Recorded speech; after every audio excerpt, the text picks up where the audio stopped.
Hello' guys, কি খবৰ আপোনালোকৰ? ভালেই নিশ্চয়। এতিয়া আৰু নিশা সাজৰ খাবৰ বাবে দেখিছে এইফালে জাতিলাও গুচাই আছোঁ। জাতিলাও এডোখৰ হয় বা দেই, এডোখৰ খোৱা হ'ল মানে আৰু আগত। আজি বোলো এডোখৰ গধূলি খাওঁ। গধূলি মাছ আছে, মাছৰ লগতে জোল অকণ বনাই খাব লাগিব।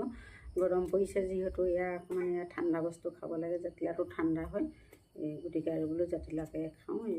কাটি আছোঁ আৰু দেই, বাকলি গুচাই আছোঁ। তাৰপিছত আৰু বনাম আৰু মাছৰ লগত, ইয়াৰ লগত আৰু আলু দিব লাগিব দুই এটা।